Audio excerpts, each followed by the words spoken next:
सबसे पहले वीडियो को पॉज करें और खुद ट्राई करें। कर लिया? नहीं हुआ ना? अब क्या करना है आपको, मैं बता रहा हूँ क्या करना है। सबसे पहले आपने क्वेश्चन को पढ़ा होगा, आपको कॉपर 573 केल्विन का फंक्शन नहीं पता होगा, आपको फेलिंग सॉल्यूशंस के बारे में नहीं पता होगा, ना आपको I2 एंड NaOH का फंक्शन पता होगा। तब आप कैसे सोच सकते हैं कि आपसे ये क्वेश्चन हो जाएगा? तो सब अब जब भी आपके पास कॉपर 573 केल्विन लिखा मिले तो आपको समझ लेना है कि अगर कॉपर 573 केल्विन लिखा है दैट मीन्स हमारे सामने या तो 1 डिग्री अल्कोहल होगा, या तो 2 डिग्री अल्कोहल होगा, या तो 3 डिग्री अल्कोहल होगा। अगर 1 डिग्री अल्कोहल होगा तो कॉपर 573 केल्विन 1 डिग्री अल्कोहल को एल्डिहाइड में कन्वर्ट कर देता है, 2 डिग्री अल्कोहल को कीटोन में कन्वर्ट कर देता है, और 3 डिग्री अल्कोहल को एल्कीन में तब्दील कर। ऊपर वाले दोनों ज्यादा इंपॉर्टेंट है और ये स्पेशल है। अब ये क्यों, धीरे धीरे आप समझ जाएंगे। यहाँ पर देखो बेसिकली कुछ हुआ नहीं, ये वाला हाइड्रोजन और ये वाला हाइड्रोजन यहाँ से हट गया है और यहाँ पर आगे डबल बॉन्ड। तो बेसिकली यहाँ पर कॉपर 573 केल्विन एक ऑक्सीडाइजिंग एजेंट की तरह एक्ट करता है। तो अब बात करते हैं फेलिंग सॉल्यूशंस के बारे में। अगर बात करूं फेलिंग टेस्ट के लिए तो फेलिंग टेस्ट स्पेसिफिकली किसके लिए होता है? सिर्फ एलिफेटिक एल्डिहाइड के लिए होता है। एलिफेटिक एल्डिहाइड के अंदर आपके पास फॉर्मल्डिहाइड आते हैं, एसिटाल्डिहाइड आता है, या फिर प्रोपियोन एल्डिहाइड आता है। अगर आपको पता होना चाहिए कि एरोमेटिक एल्डिहाइड क्या होता है, अगर हमारे पास बेंजीन रिंग हो, अब बेंजीन रिंग से डायरेक्टली अगर हमारे पास CHO कनेक्टेड होगा तो इसे हम लोग क्या कहेंगे, एरोमेटिक एल्डिहाइड होंगे। तो फेलिंग टेस्ट हमारे पास भाई साहब एरोमेटिक एल्डिहाइड नहीं देते हैं, सिर्फ हमारे पास एलिफेटिक एल्डिहाइड होना चाहिए। अगर बात करूं फेलिंग्स रिएजेंट के लिए तो यहाँ पर हम लोग बेसिकली इन शॉर्ट हम लोग रिप्रेजेंट करते हैं क्यूप्रिक ऑक्साइड के फॉर्म में, जो कि ब्लू कलर का होता है। अगर हम लोग एलिफेटिक एल्डिहाइड की हम लोग ट्रीटमेंट करते हैं फेलिंग रिएजेंट के साथ तो बेसिकली जो हमारे पास एलिफेटिक एल्डिहाइड होता है वो कार्बोक्सिलिक एसिड के सॉल्ट में तब्दील हो जाता है। और ये जो कॉपर सेकेंड ऑक्साइड था ये कन्वर्ट हो जाता है कॉपर फर्स्ट ऑक्साइड में। दैट मीन्स इसका जो कलर होता है वो रेड ब्राउन PPT हो जाता है। अब बात करते हैं हम लोग आयोडोफॉर्म टेस्ट की। में तो आपको पता होना चाहिए आयोडोफॉर्म हम लोग किसको कहते हैं, CHI3 को कहते हैं। CHI3 कलर कैसा होता है, येलो कलर का होता है। इसकी स्मेल कैसी होती है, एंटीसेप्टिक स्मेल होती है। आयोडोफॉर्म के लिए जो रिएजेंट होता है वो I2 प्लस NaOH होता है। आपको पता होना चाहिए, कई बार आपके पेपर में I2 प्लस NaOH की जगह पर NaOI लिखा मिल सकता है। This is basically sodium हाइपोआयोडाइड।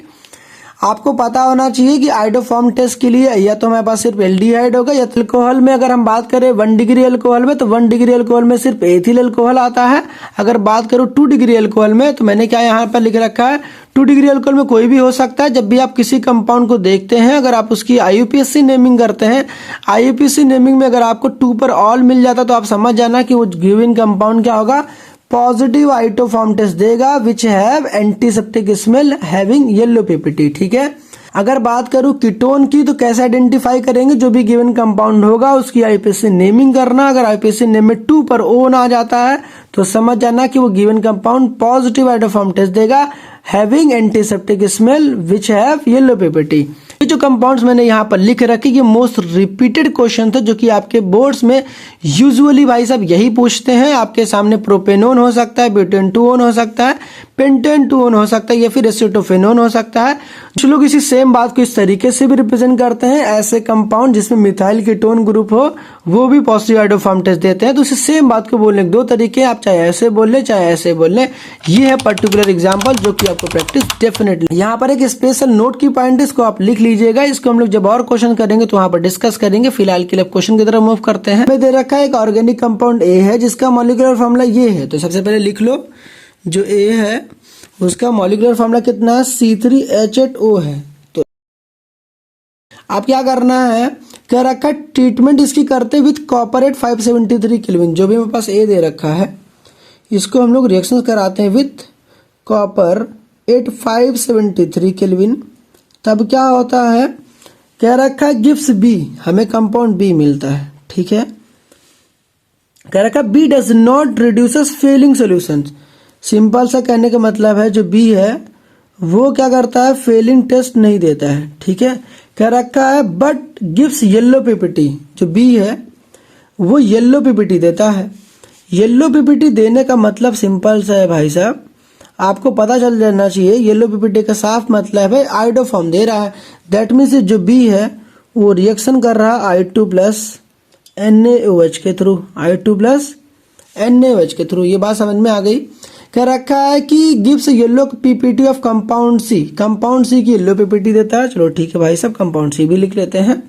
तो कर रखा है deduce the structure of A B and C, क्या होने वाला है। इतना काम तो आपने भी कर लिया होगा।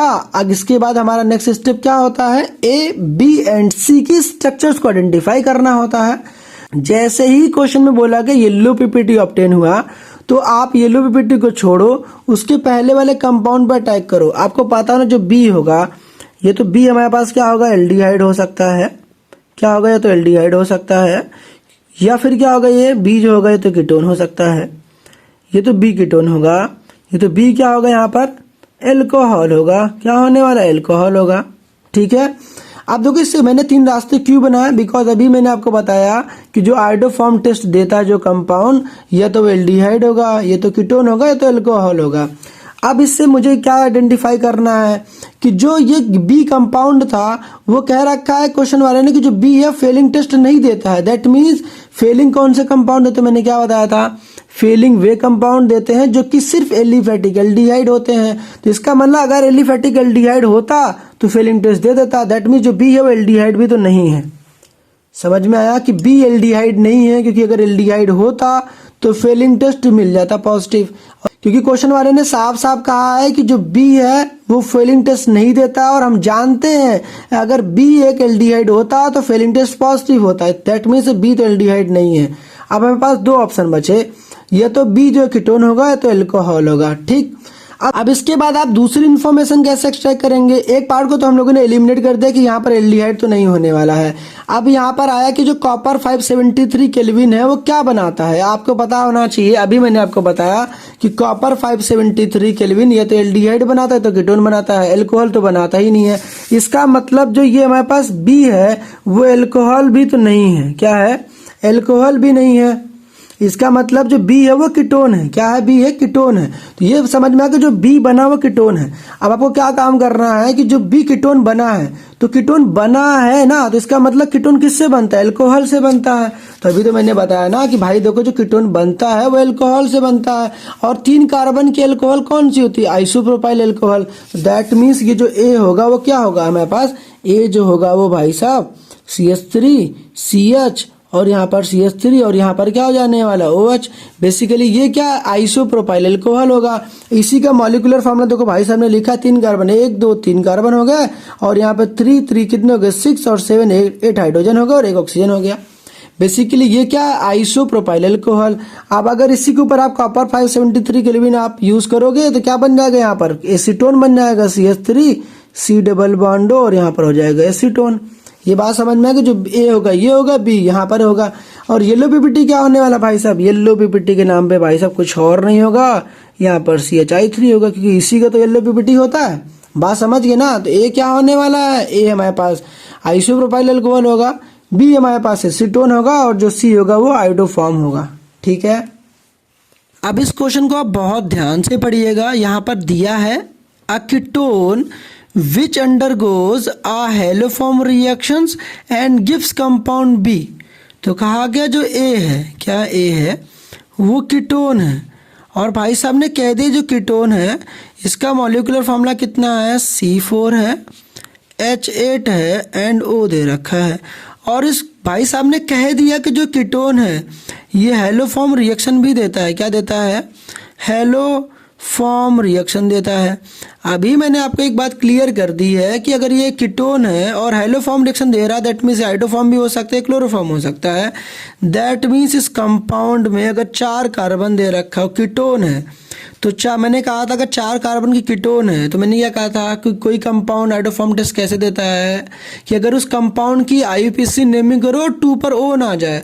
तो मेरे को तो पहले ही पता चल रहा है भाई साहब, यहाँ 4 कार्बन बनाओ, 1 2 3 एंड 4, और क्या करना 2 पर ओन लगाना, that means C double bond 2 पे लगा दो। अगर इसको बढ़िया से मैं लिख दूं, दैट मीन्स यहाँ पर कार्बन की वैलेंसी सेटिस्फाई कर दूं, तो ये क्या है पता है, ये CH3 है, C डबल बॉन्ड O है, फिर यहाँ पर CH2 है और ये CH3 है।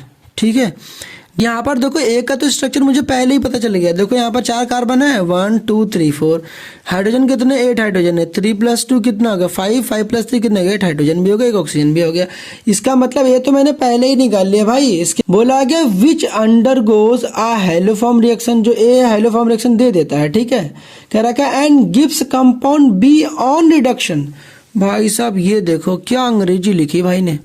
कहा कि जो ए कंपाउंड था अगर इसकी रिडक्शंस कराते हैं, क्या कराते हैं, रिडक्शंस कराते हैं, तब जाकर कंपाउंड बी बनता है।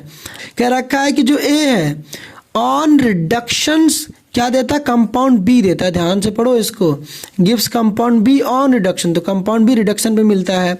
Be on heating with sulphuric acid, जो बी मिला है अगर इसको हम लोग सल्फ्यूरिक एसिड के साथ हीट करते हैं H2SO4 और यहाँ पे कर दिया इसकी हीटिंग, तो क्या मिलता है हमें, कंपाउंड सी मिलता है। क्या मिलता है हमें, कंपाउंड सी मिलता है। तो भी कंपाउंड सी बना है हमारे पास, इसकी करा रहे हैं हम लोग, क्या करा रहे हैं, ओजोन के साथ रिएक्शंस करा रहे हैं। भाई साहब ने बोल दिया विच फॉर्म्स मोनोओजोनाइड डी, तो मोनोओजोनाइड डी बनता है, तो यहाँ पर डी बन गया, ठीक। ओजोन के साथ रिएक्शन करा रहे हैं। जो भी मेरे पास डी बना है इसकी क्या करा रहे हैं हम लोग, हाइड्रोलिसिस करा रहे हैं with zinc dust gives only E. तो यहाँ पर अगर हम लोग इसकी जिंक विथ वाटर के साथ रिएक्शन कराते हैं, जिंक विथ वाटर के साथ रिएक्शन कराते हैं, तो यहाँ पर मिलता है हमें कंपाउंड ई मिलता है। तो क्वेश्चन तो लिटरली भाई शानदार तो मेरे को लग रहा है, बिकॉज यहाँ पर ना काफ़ी खतरनाक बातें भाई ने दी है, ठीक है। अब करना क्या अल्टीमेटली, तो ये तो हमें पता चल गया ना, यहाँ पर ये जो कंपाउंड था या कीटोन था, अब इसकी रिडक्शन करानी है। तो रिडक्शन करने का क्या मतलब होता है बता दो। रिडक्शन का मतलब होता है addition of hydrogen. Addition of hydrogen करेंगे तो, लेकिन रीजन क्या यूज़ करेंगे, तो रीजन के तौर पे भाई साहब आप LiLH4 का यूज़ कर सकते हो। यहाँ पर आप सोडियम बोरोहाइड्राइड का भी यूज़ कर सकते हो। बेसिकली होगा क्या, यहाँ पर आप दोनों में से कोई भी यूज़ कर लेना। यहाँ पर एक हाइड्रोजन जोड़ देना, एक हाइड्रोजन यहाँ पर जोड़ दोगे, तो बेसिकली यहाँ पर एल्कोहल बन जाएगा। तो यहाँ पर जो एल्कोहल बनेगा वो क्या बन जाएगा, CH3 होगा। यहाँ पर CH होगा, यहाँ पर OH लिख लो। फिर यहाँ पर क्या करोगे, यहाँ CH2 कर लो, यहाँ CH3 कर लो। बेसिकली क्या होगा, ब्यूटेन 2ऑल बन गया, 2 पर ऑल आ जाएगा। अब इसके बाद आपको पता है कि यहाँ पर अगर हम लोग हीटिंग कर रहे थे, हीटिंग का क्या मतलब क्या होता है। अब बेसिकली इसके बाद हम लोग क्या कर रहे हैं, हीटिंग कर रहे हैं। हीटिंग का मतलब क्या होता है, पानी निकलना। इसका मतलब आपको दूसरा फंक्शन भी तो पता है, H2SO4 क्या है कि डिहाइड्रेटिंग एजेंट है, तो यह पानी निकालना है। अब सवाल आया कि भाई साहब पानी कैसे निकालेंगे, तो सिंपल से बुद्धि लगानी। OH है ना, OH के ना लेफ्ट देखो, राइट साइड देखो। अब ये जो OH है ना, इसका बीटा पोजीशन चेक करो, तो बीटा ये भी है। अब दोनों ही बीटा में आपको ये देखना किसके पास लेसर नंबर ऑफ हाइड्रोजन है, तो इसके पास लेस नंबर ऑफ हाइड्रोजन, इसके पास मोर है। तो यहाँ से OH और यहाँ से H पानी बनाकर निकाल देना है। तो सिंपली यहाँ पर क्या हो जाएगा, ये हो जाएगा CH3, यहाँ पर हो जाएगा CH, यहाँ पर हो जाएगा डबल बॉन्ड, और यहाँ पर हो जाएगा CH, और यहाँ पर हो जाएगा CH3। ये बात समझ में आई। ये जो कंपाउंड है, कंपाउंड C है, ये B है। बेसिकली मैंने करा क्या, यहाँ से एक हाइड्रोजन खींचा और यहाँ से OH और H पानी बनाकर निकाल दिया, बिकॉज H2SO4 क्या एक डिहाइड्रेटिंग एजेंट है, तो बन गया अल्कीन। अब अल्कीन बनाने के बाद क्या काम करना है, इसकी ओजोनोलिसिस करानी है।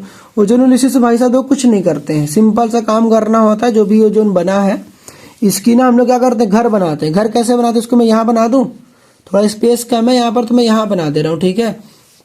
तो घर बनाने के लिए भाई साहब कुछ नहीं करना होता है, इसको ना बस तोड़ दो सारे बॉन्ड को। तो यहाँ CH3 लिख लो, CH लिखो, फिर यहाँ पर CH लिखो, और यहाँ पर क्या कर दो, यहाँ पर CH3 कर दो। उसके बाद यहाँ पर ऑक्सीजन लिखो, यहाँ पर ऑक्सीजन लिखो, यहाँ पर ऑक्सीजन लिखो। इस तरीके से प्यारा सा अपना घर बना लो भाई साहब। घर बन गया, हो गई ना। अब इसके बाद जो भी मेरे पास ये बना है, इसकी क्या करा रहे हैं, जिंक वाटर के साथ रिएक्शन करा रहे हैं। तो जिंक एंड वाटर के साथ जब आप रिएक्शंस कराओगे तो बेसिकली यहाँ पर कुछ नहीं होता। इसके लिए तो मैं यहाँ पर ना घर से टिक ही नहीं करता हूँ। अब इसके बाद यूजुअली मैं क्या प्रिफर करता हूँ कि ये जो हमारे पास घर बना है इसको आप ब्रेक डाउन भी कर सकते हो, ऐसे ब्रेक डाउन कर दो, इस तरीके से आपको ब्रेक डाउन भी कर सकते हो। तो यहाँ देखो CH3CHO और CH3CHO। अगर किसी व्यक्ति को ऐसा समझ में नहीं आता तो आप अल्कीन की देखा करा करो। यहाँ पर मैंने शॉर्ट ट्रिक भी आपको बताया था कि जब भी आपके पास अल्कीन होगा तो 20 से ही ब्रेक डाउन कर दो। एक ऑक्सीजन इधर पकड़ा दो, एक ऑक्सीजन इधर पकड़ा दो। तो बेसिकली यहाँ पर देखो CH3CHO 2 बार बन गया। तो यहाँ पर बेसिकली क्या बन जाएगा, CH3CHO बन जाएगा। कितनी बार बनेगा, 2 बार बन जाएगा। आपको बाई प्रोडक्ट लिखना है तो देखो यहाँ पर क्या हो गया, CH3CHO 2 बार हो गया, और ये जो जिंक है इसके साथ कंबाइन कर जाता है।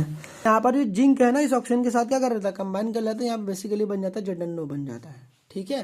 तो सिंपली आपको ना ये काम करना था, समझ में आ गया। तो यहाँ पर जो ए था वो क्या था, ए जो था ये था, बी ये था, सी ये था, और जो डी था वो ये था जो कि मोनोजेनाइट प्रोडक्ट था, और जो डी सी ई था वो ई हमारा क्या था, एसिटाल्डिहाइड था। आई होप सो कि आपको डेफिनेटली समझ में आया होगा। कई बार प्रॉब्लम आएगी तो डेफिनेटली बता देना। मिलते हैं नेक्स्ट वीडियो में। Till then keep learning and keep improving.